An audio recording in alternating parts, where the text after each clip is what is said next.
Good morning विद्यार्थियों, एक बार फिर स्वागत है आपका हमारे YouTube channel easy way learning classes पर। हमारे चैनल को सब्सक्राइब कीजिए, लाइक कीजिए, शेयर कीजिए और कमेंट करके जरूर बताइए कि हमारा वीडियो आपको कैसा लगा। और आगे आने वाले वीडियो सबसे पहले देखने के लिए बेल आइकन जरूर दबाएं, जरूर प्रेस करें। और आज हमारा टॉपिक रहेगा ज्यामिति, यानी इसकी 6 नंबर इकाई है ज्यामिति। और इस इकाई के अंदर 5 हमारी प्रश्नावली आएगी। कौन सी? 10 से लेके 14 नंबर तक 5 प्रश्नावली हमारी इसके अंदर आएगी और वो भी पूरी 20 नंबर की है। कितने नंबर की? 20 नंबर की है। तो बहुत महत्वपूर्ण प्रश्नावली है, बहुत महत्वपूर्ण इकाई है। और इसकी पहली हमारी जो अध्याय है, 10 नंबर अध्याय है बिंदु पथ, यानी इसको इंग्लिश में क्या बोलते हैं? लॉक्स बोलते हैं।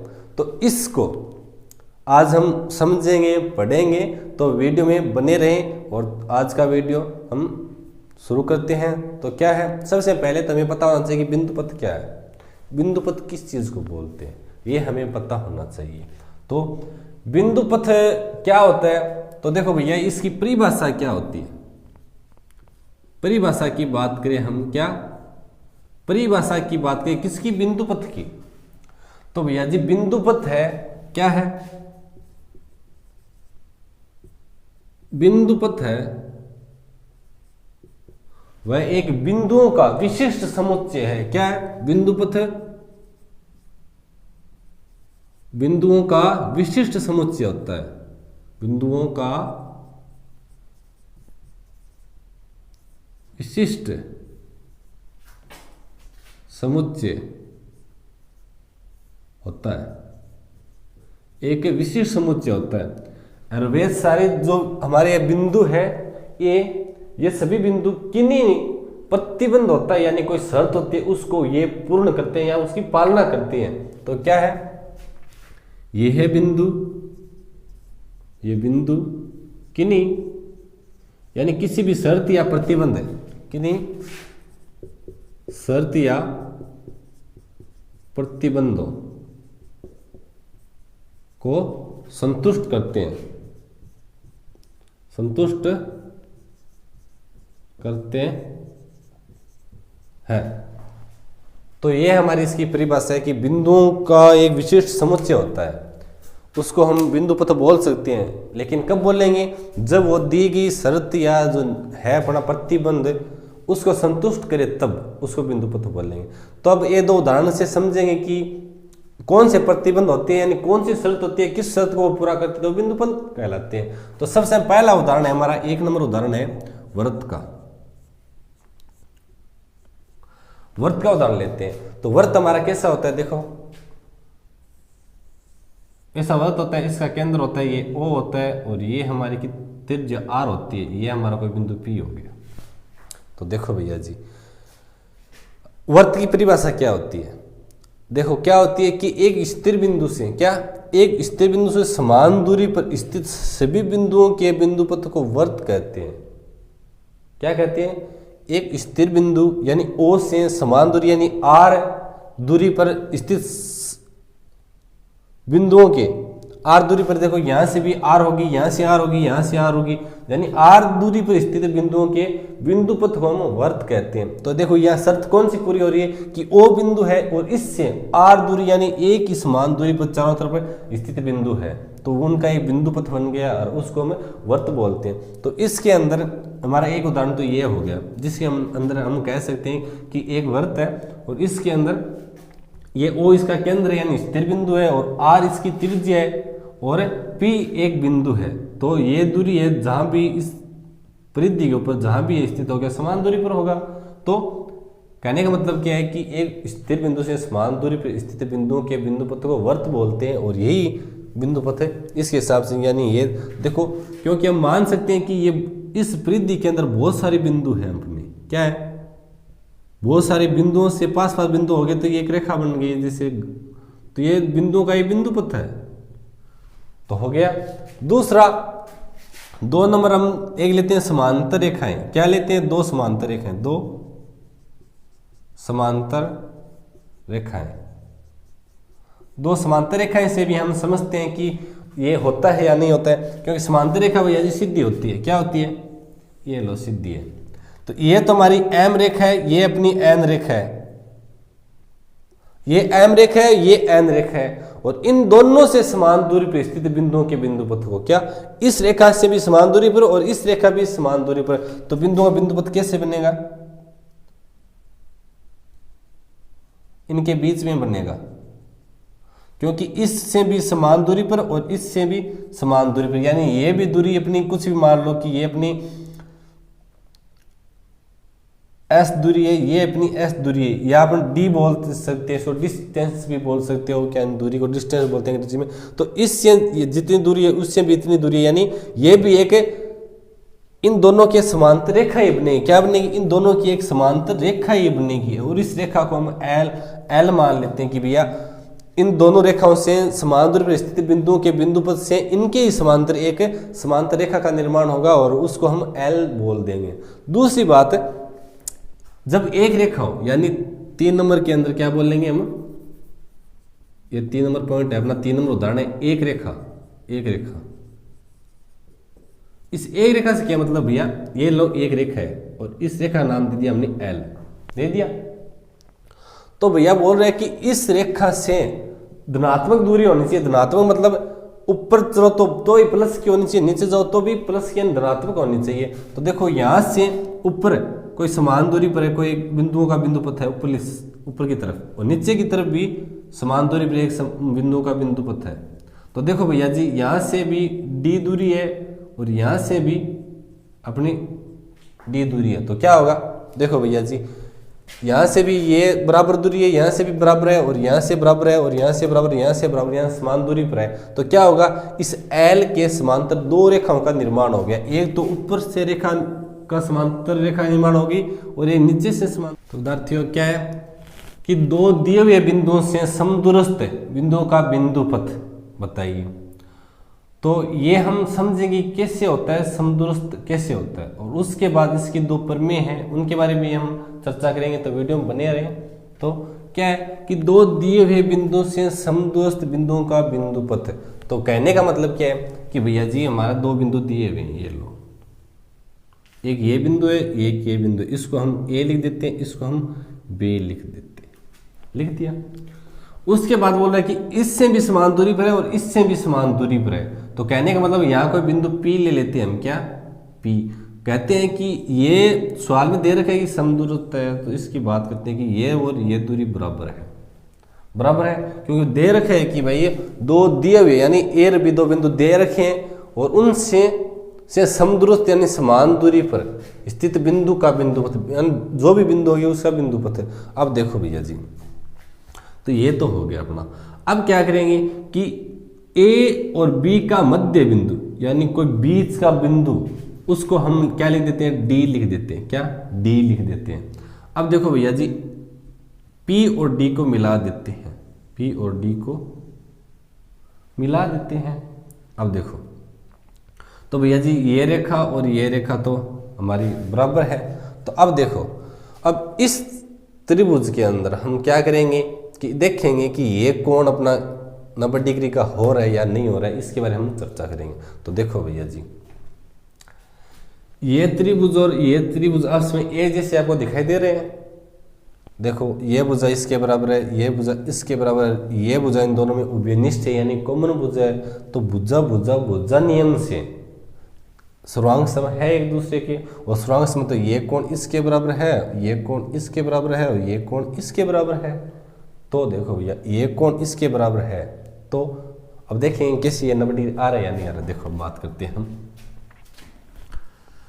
तो सबसे पहले इन दो त्रिभुजों के अंदर हम बात करेंगे, कौन सी त्रिभुज, त्रिभुज ए डी पी व त्रिभुज बी डी पी में क्या बात करेंगे भैया जी कि सबसे पहले तो हमें पता है कि ए डी बराबर बी डी है। क्यों है, मानना है, हमने मानना है कि भैया दो टुकड़ा कर लेते हैं। उसके बाद दे रखा है भैया कि ए पी बराबर बी पी। क्यों है, ये इन्होंने दे रखा है, क्या है, दिया हुआ है, दिया हुआ है, क्या दे रखा है कि समदूरस्थ, ये दे रखा है इसलिए ये दोनों बराबर हो गए। दूसरी बात ये देखो क्या है, पी डी के बराबर पी डी क्यों है भैया, उभयनिष्ठ है, उभयनिष्ठ भुजा है। तो देखो भैया जी, तीन चीज जब एक जैसी हो जाए तो सब सारी चीजें एक जैसी होती है, तो क्या लिखेंगे कि त्रिभुज ए डी पी, त्रिभुज ए डी पी सुरांग समय त्रिभुज बी डी पी के किस नियम से, भुजा भुजा भुजा सुरांग सम नियम से, कि भैया जी भुजा भुजा सुरांग सम नियम है। इस नियम से ये दोनों क्या है कि त्रिभुज आपस में एक दूसरे सुरांग समय, यानी ये कोण तो है इस कोण के बराबर है भैया जी, और ये कोण आपस में बराबर है, और ये वाला ये वाला ये वाला ये वाला कोण आपस में बराबर है। तो अब क्या होगा आपको पता है, देखो कौन से कोण बात करते हैं हम कि कोण ए डी पी बराबर है कोण बी डी पी बराबर है। अब पता है कि बराबर है, तो मान लेते हैं कि भैया x है, इसको मान लेते हैं कि ये x है, ये भी x हो गया, मान लिया। उसके बाद देखो क्या करेंगे, दूसरी बात इसके अंदर लिखेंगे, चूंकि कोण ए डी पी कोण बी डी पी रेखीय कोण युग्म है, अतः कोण ए डी पी प्लस कोण बी डी पी बराबर 180 डिग्री। भैया जी जब दो कोण रेखीय कोण युग्म हो जाते हैं, तो रेखीय मतलब एक रेखा पे बने हुए हैं, इसी एक ही रेखा पर दोनों कोण बने हुए थे, रेखीय कोण युग्म कहलाती है। और इसका योग हमेशा 180 डिग्री होता है, क्योंकि एक रेखा है उसका कोण कितना है अपना 180 डिग्री होता है, ये तो आप पता है। और यहां से हम रेखा खींचते हो तो इसका योग 180 होगा भैया, तो ये हमने कर दिया। तो अब देखो इसका मान x है, इसका मान x है, तो बराबर देख लेते हैं, x प्लस x बराबर 180 डिग्री, यहां हो गया 2x बराबर 180 डिग्री। तो क्या हो गया देखो अपना, यहां से x के बराबर हो गया 180 बट्टा 2 बराबर 90 डिग्री, तो ये 90 आ गया ना, ये भी 90 डिग्री आ गया ना। तब क्या कह सकते हैं, इस सबसे हमारा निष्कर्ष क्या निकल गया, इस चीज से हमारा ये निष्कर्ष निकला है कि हम कह सकते हैं कि क्या कह सकते हैं कि दो समान, क्या कि दो बिंदु से समान दूरी पर, देखो ये भी डी ये भुजा बराबर समान दूरी है कि नहीं, और देखो ये दूरी भी बराबर है, ये और ये बराबर है, तो इससे ये और इससे ये समान दूरी पर है कि नहीं।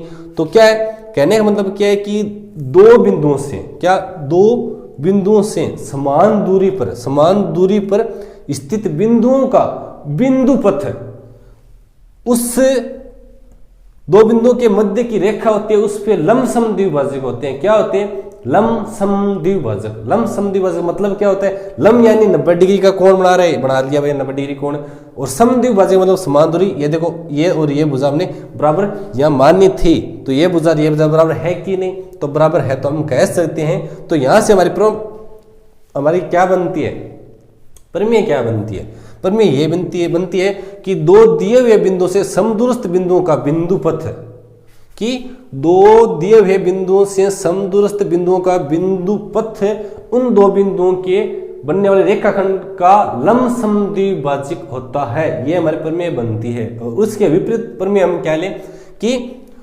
दो दिए हुए बिंदुओं को एक लंबसम द्विभाजक है, वो उन रेखाओं का क्या होता है, बिंदु पथ है, समान दूरी स्थित बिंदु का बिंदु पथ होता है। ये हमारे दो प्रमेय है, इससे हमारे सिद्ध कर सकते हैं। तो यहां हम क्या लिख सकते हैं, हमारी दोनों प्रमेय हम यहां लिखें। तो पहली प्रमेय क्या है अपनी, प्रमेय नंबर 1 क्या है कि दो दिए हुए बिंदुओं से समदूरस्थ बिंदुओं का बिंदु पथ उस रेखा पर लंबसम द्विभाजक होता है। तो लिख देंगे कि दो दिए हुए बिंदुओं से समदूरस्थ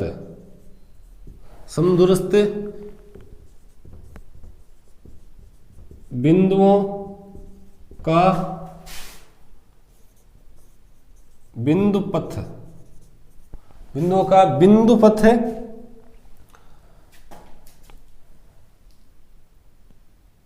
दो बिंदुओं से बने रेखा खंड का लंब समद्विभाजक। कि दो प्रतिच्छेदी रेखाओं से समदूरस्थ बिंदु का बिंदुपथ क्या होता है उसके बारे में हम पढ़ेंगे। तो वीडियो में बने रहें और वीडियो पसंद है तो लाइक शेयर जरूर कीजिए अपने दोस्तों के साथ। दो प्रतिच्छेदी रेखाओं से क्या प्रतिच्छेदी मतलब एक दूसरे को काट रही है, तो रेखाओं से समदूरस्थ बिंदुओं का बिंदुपथ क्या है ये हम देखेंगे कैसे होता है। और ये इससे भी एक प्रमेय का निर्माण होगा तो उसको भी हम समझे कि वो प्रमेय हमारी कैसी है। तो देखो सबसे पहले तो इनकी जो कंडीशन है उसको बना लेते हैं, उसके बाद देखते हैं कि क्या होता है। तो सबसे पहले बोल रहे हैं कि दो प्रतिच्छेदी रेखा है, एक ये रही और एक ये रही। ये तो अपनी होगी एल रेखा, ये होगी अपनी एम रेखा। ये दो रेखा है अपनी, ये दो अपनी रेखा है होगी। उसके बाद देखो क्या है, तो ये एल और एम दो रेखा है, ये आपस में एक दूसरे को यहाँ ओ बिंदु पर आपस में काट रही है, एक दूसरे को काट दिया। अब बोल रहे हैं कि क्या है कि प्रतिच्छेदी रेखाओं से समदूरस्थ इस रेखा से भी जितना दूर होगा जितना इस रेखा से दूर होगा, जितना इस रेखा से दूर होगा उतना इस रेखा से दूर होगा, जितना इस रेखा से दूर होगा उतना इस रेखा से दूर होगा, और जितना इस रेखा से दूर होगा वह उतना इस रेखा से भी दूर होगा। तो कहने का मतलब क्या है कि समान दूरी पर है, यदि दोनों रेखाओं के ऊपर स्थित नहीं है तो या तो यहाँ होगा या यहाँ होगा या यहाँ होगा या यहाँ होगा, वो जो हम बिंदु की जिस बिंदु की हम बात कर रहे हैं वह। दूसरी बात, यदि वह बिंदु दोनों ही रेखाओं के ऊपर स्थित हो तो दोनों रेखाएं यहाँ से देखो क्रॉस कर रही है, तो यहाँ जो बिंदु होगा वही दोनों रेखाओं के ऊपर एक समय हो सकता है, या दो रेखाएं संपातित हो। कहने का मतलब क्या, एक रेखा एक के ऊपर चल रही हो, यानी ये एक रेखा है और इसी के ऊपर एक दूसरी रेखा चढ़ गई तो इसको हम संपातित बोलते हैं। तब ये उसी रेखा से समान दूरी पर होगी, यानी जिस बिंदु की दूरी दोनों ही रेखाओं से 0 0 होगी।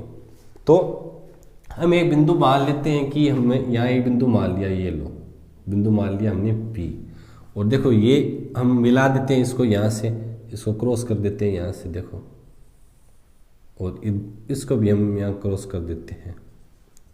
ठीक है, अब देखो भैया जी एक बात तो बोल रहे हैं कि समान दूरी पर स्थित हो, बोल दिया, और हम इस P से इस रेखा पर लंब डाल लेंगे। क्या डालेंगे, लंब। तो यह 90 डिग्री कोण हो गया, और यहाँ से भी लंब डाल देंगे कि ये भी हमारा 90 डिग्री हो गया। और हमने क्या कह रखा है कि रेखाओं से समदूरस्थ, कहने का मतलब ये वाली रेखा और ये वाली रेखा, ये D है तो ये भी D है, अपनी समान है, समदूरस्थ है। तो यहाँ हम मान लेते हैं अपना M और यहाँ मान लेते हैं अपना N। ठीक है, तो अब इसके अंदर हम बात करते हैं कि हमारा कुछ से सिस्टम में प्राप्त हो रहा है या नहीं। तो क्या दो त्रिभुजों में बात करेंगे हम। तो सबसे पहले तो मेरे रेखा प्राप्त होनी चाहिए कि P से यहाँ लंब डाल दिया और P से यहाँ भी लंब डाल दिया, इस रेखा पर भी। तो लिख देंगे भैया क्या किया हमने सबसे पहले तो काम किया है कि भैया PN है वो लंब डाला है हमने M रेखा पर, और P और M है वो हमने लंब डाला है L रेखा पर। और दूसरी बात क्या है कि NP बराबर MP, और बराबर हमने क्या किया D, क्यों कि समदूरस्थ बिंदु है इसलिए ये दो हमने चीज़ें यहाँ कवर की है। तो उसके बाद देखो हम दो त्रिभुजों पर बात कर लेते हैं। कौन से त्रिभुज पर बात करेंगे हम, ONP, वह त्रिभुज OMP में इन दो त्रिभुजों के अंदर बात करेंगे। तो सबसे पहले हमारा एक कोण है एम और ये हमारा कोण समकोण है, सीधी सी बात, हमने लंब डाले तो समकोण होगा, सीधी सी बात है। तो कर लेते हैं भैया कोण ओ एन पी बराबर कोण ओ एम पी बराबर 90 डिग्री, क्योंकि हमने लंब डाला है, क्या है, लंब डाले गए हैं, लंब डाले गए हैं भैया, हमने दो पी से लंब डाले गए हैं भुजाओं पे, ये लंब डाले इसलिए ये भुजा 90 डिग्री का कोण होगा। एक बात तो ये होगी।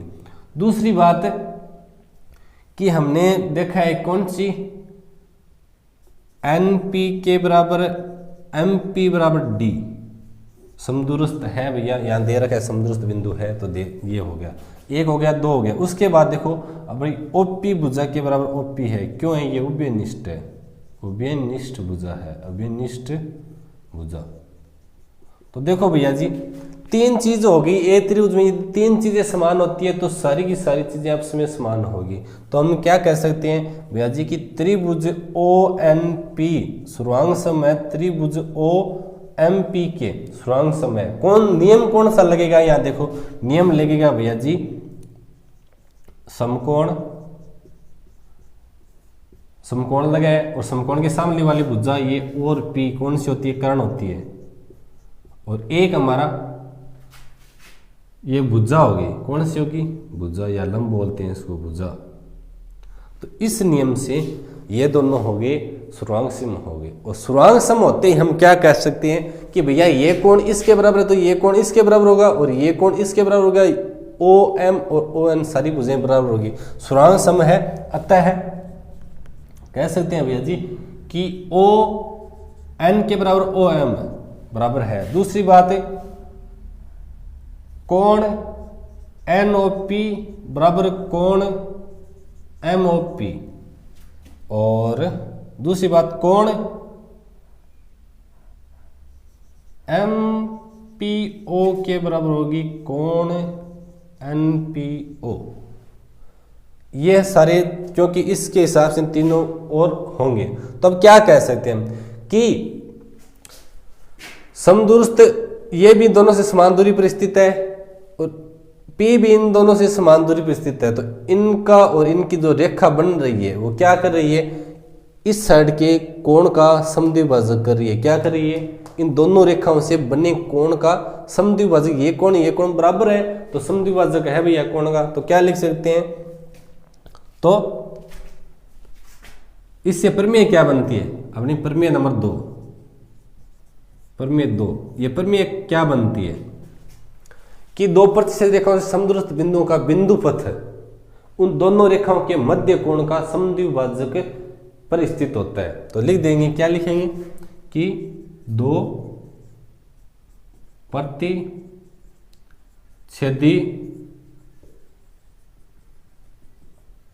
रेखाओं से समदूरस्थ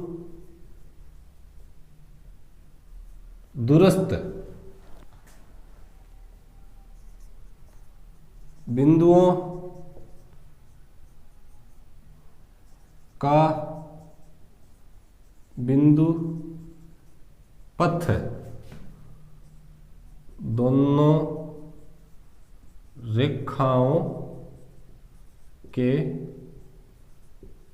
मध्य कोण के समद्विभाजक पर स्थित होता है।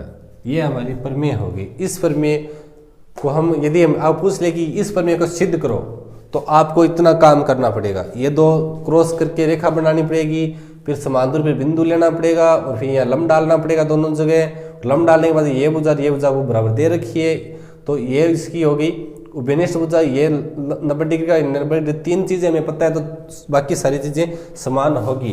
तो इसके हिसाब से आपको यदि पूछ लिया जाए तो इस प्रमेय को सिद्ध करना हो तो आप आराम से इस तरीके से आप सिद्ध कर सकते हो, बहुत ही आसान है।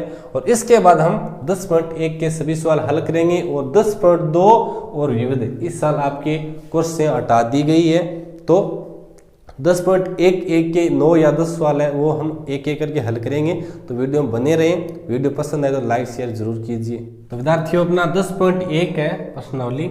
उसका पहला सवाल क्या है कि सत्य या असत्य बताना है। पहले तो हमें हमारा पॉइंट दिए गए उनमें से, और उसका अपने उत्तर का औचित्य भी दीजिए कि उत्तर का हमें औचित्य भी बताना है कि उत्तर का औचित्य क्या है। तो देखें, तो हमारा पहला पॉइंट क्या है, किसी रेखा से समान दूरी पर स्थित बिंदुओं का समुच्चय एक रेखा होती है। तो क्या बोल रहे हैं कि किसी रेखा से समान दूरी पर स्थित बिंदुओं का समुच्चय एक रेखा होती है। रेखा नहीं होती है, मैंने 2 नंबर उदाहरण बताया था, यानी 3 नंबर एक रेखा से समान दूरी पर स्थित बिंदु दोनों तरफ होते हैं। क्या ये असत्य बात है? इसका उत्तर क्या होगा? इसका उत्तर क्या होगा? असत्य। क्यों होगा? क्योंकि अपनी एक रेखा है तो इसके समान दूरी पर स्थित बिंदुओं, एक रेखा थोड़ी होती है, ये तो समांतर रेखा हो गई, ये ऊपर वाली और ये नीचे वाली रेखा।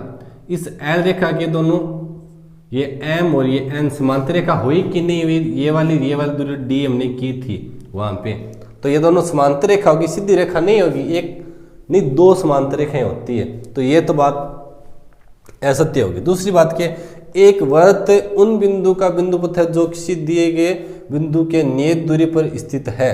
तो ये बात हुई है सत्य। क्या है? सत्य है। इसका उत्तर हो गया सत्य।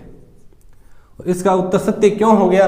क्योंकि अपने वृत्त की परिभाषा क्या है कि एक स्थिर बिंदु से समान दूरी पर स्थित या नियत दूरी पर स्थित बिंदु के बिंदुपथ को वृत्त कहते हैं। यही हमें यहाँ दे रखा है, तो यह बात एकदम सत्य है अपनी।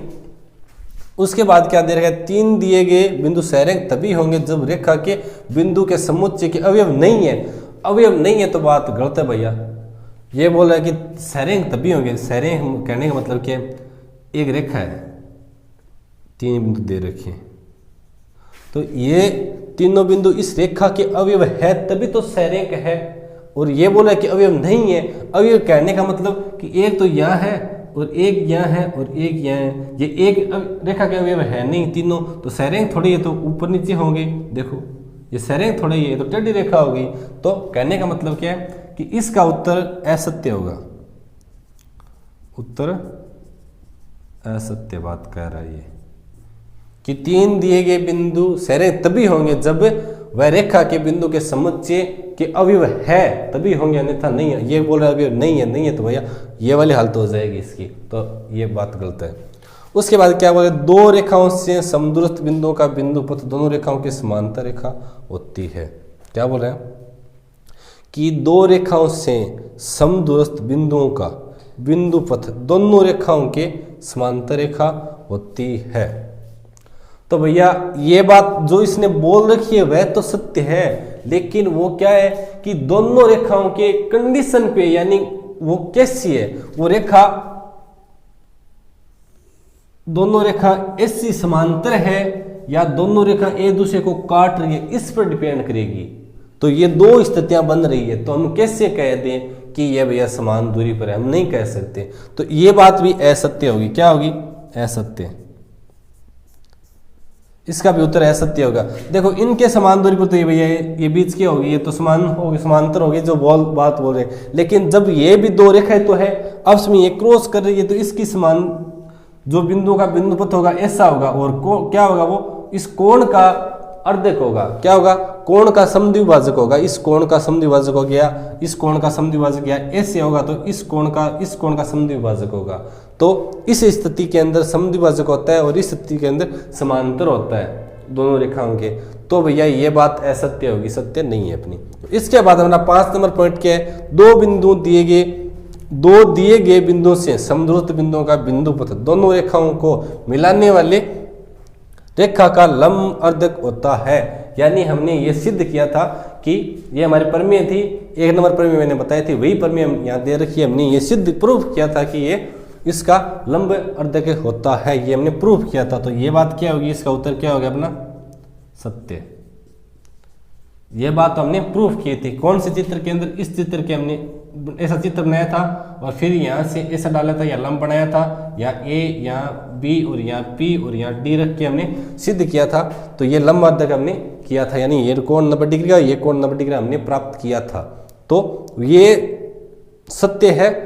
और 1 नंबर 2 नंबर ये सत्य, 2 ही बात है ये त्रिभुज वाली, और ये 2 ही बातें सत्य और सारी असत्य बातें हैं। तो ये अपना 1 नंबर सवाल हो गया कंप्लीट। इसके बाद हम 2 नंबर 3 नंबर 4 नंबर 5 नंबर सभी सवाल एक एक करके हल करेंगे। तो वीडियो में अंत तक बने रहें, लाइक शेयर जरूर कीजिए। तो विद्यार्थियों 2 नंबर सवाल क्या है अपना, एक चतुर्भुज के विकर्ण एक दूसरे को समद्विभाजित करते हैं। सिद्ध कीजिए कि ये चतुर्भुज समांतर चतुर्भुज है। हमें दे रखा है कि भैया चतुर्भुज के विकर्ण वे दूसरे को समद्विभाजित करते हैं, हमें ये दे रखा है यानी दिया हुआ है। और चतुर्भुज है वो समांतर चतुर्भुज है या नहीं, ये हमें सिद्ध करना है। तो सबसे पहले तो हम एक चित्र बनाते हैं। ये लो एक चित्र बना लिया,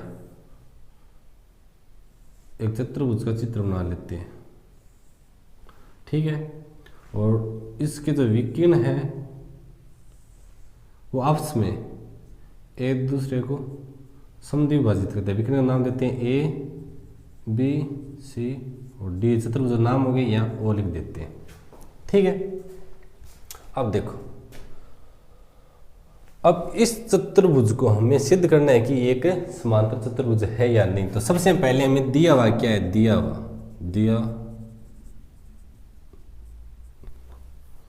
क्या है, दिया हुआ ये है हमें कि भैया जी डी ओ के बराबर है ओ बी है, ए ओ के बराबर है ओ सी, ये हमें पता है।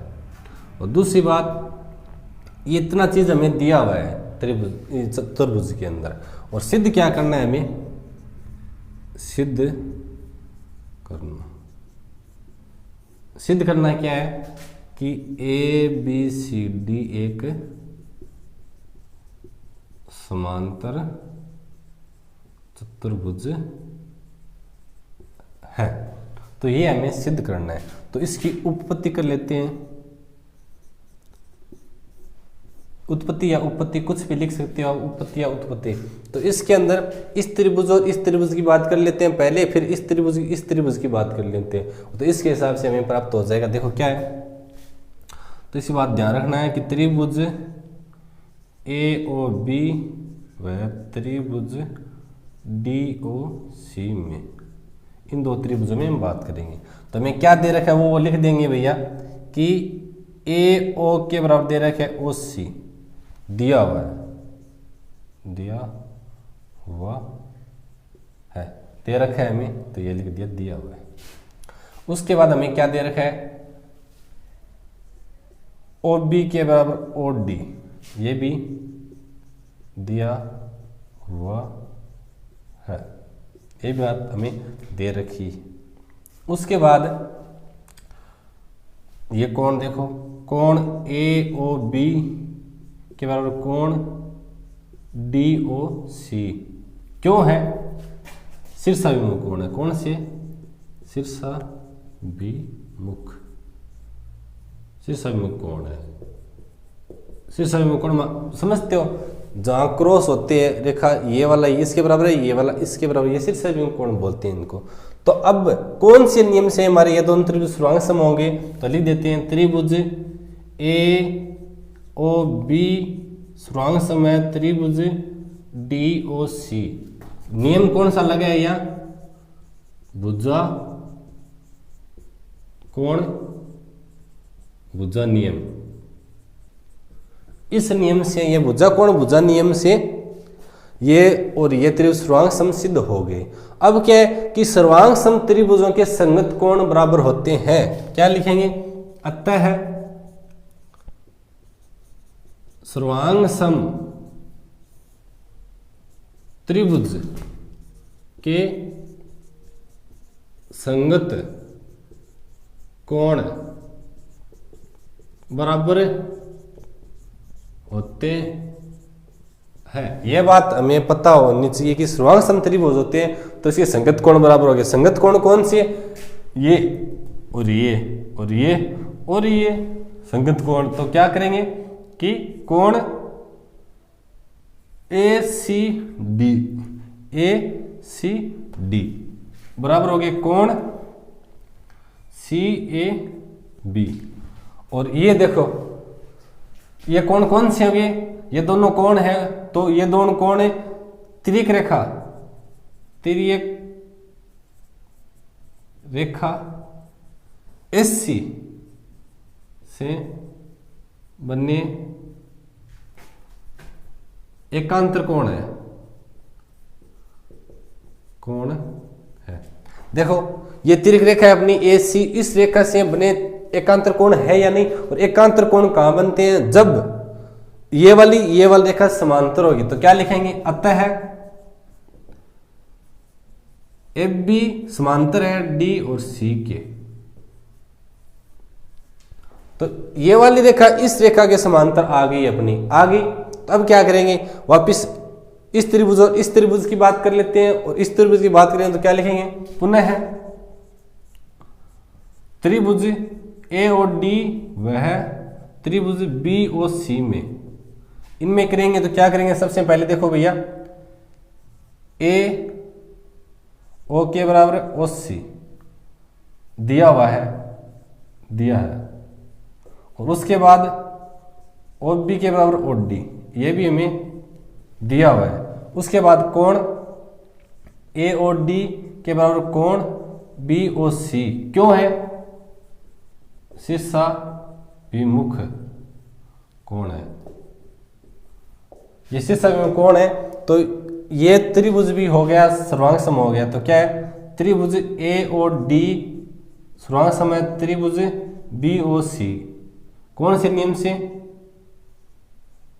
भुजा कोण भुजा नियम से ये सर्वांग सम हो गया। और सर्वांग सम होने के बाद, और सर्वांग सम त्रिभुज के संगत कोणों का मान बराबर होता है, लिख देखिए कि सर्वांग सम त्रिभुजों के संगत कोण बराबर होते हैं, बराबर होते हैं। तो क्या करेंगे, बराबर है तो अब कोण B और ये वाला D की बात कर लेते हैं, क्योंकि कौन से त्रिभुज के अंदर बात कर रहे हैं हम, इस त्रिभुज के अंदर बात करते हैं, ये और ये बात कर लेते हैं, ये B और ये D की बात कर लेते हैं। तो कोण DBC बराबर है कोण, ये इसके कोण बराबर है ADB बराबर है ये वाला, ये कोण बराबर है। तो ये कौन सी तिर्यक रेखा के कोण है, ये कोण है भैया तिर्यक रेखा, कौन सी है, B और D, BD से बने एकांतर कोण है, एकांतर कोण है, एकांतर कोण है, एकांतर कोण है। तो क्या बोलेंगे भैया जी, एकांतर कोण है तो ये AD के बराबर होगी, समांतर हो गई ये BC, AD के समांतर BC हो गई। देखो भैया ये भुजा इसके समांतर होगी, ये भुजा इसके समांतर होगी। तो क्या कह सकते हैं, अतः ABCD एक समांतर चतुर्भुज है। और आगे लिख देंगे इति सिद्धम, इति सिद्धम। तो ये हमने सिद्ध कर दिया। तो बहुत ही आसान है, बिल्कुल भी हार्ड नहीं है, लेकिन आपको ये पता होना चाहिए कि त्रिभुज को सर्वांग सम कैसे हम सिद्ध करते हैं, सर्वांग सम कैसे बनाते हैं। ये हमें पता चल गया तो बहुत ही आसान है, बिल्कुल भी हार्ड नहीं है। और इसके आगे आने वाले सवाल 2 नंबर 3 नंबर जो भी है, अपने 9 नंबर सवाल वो इससे आगे आने वाले वीडियो के अंदर हम हल करेंगे, क्योंकि इस वीडियो के अंदर हम हल करेंगे तो ये वीडियो बहुत लंबा हो जाएगा और उसको आप पूरा नहीं देख पाओगे, बीच में आप बोर होने लग जाओगे। तो आगे आने वाला वीडियो सबसे पहले देखने के लिए बेल आइकन जरूर दबाएं और हमारे चैनल को सब्सक्राइब कीजिए, लाइक कीजिए, शेयर कीजिए अपने दोस्तों के साथ और कमेंट करके जरूर बताएं कि हमारा वीडियो आपको कैसा लगा। और पिछले वीडियो देखने के लिए यहाँ हमारे आई बटन के अंदर पूरी प्लेलिस्ट मिल जाएगी, वहाँ से आप देख सकते हो। और ये वीडियो अंत तक देखने के लिए आपका बहुत बहुत धन्यवाद।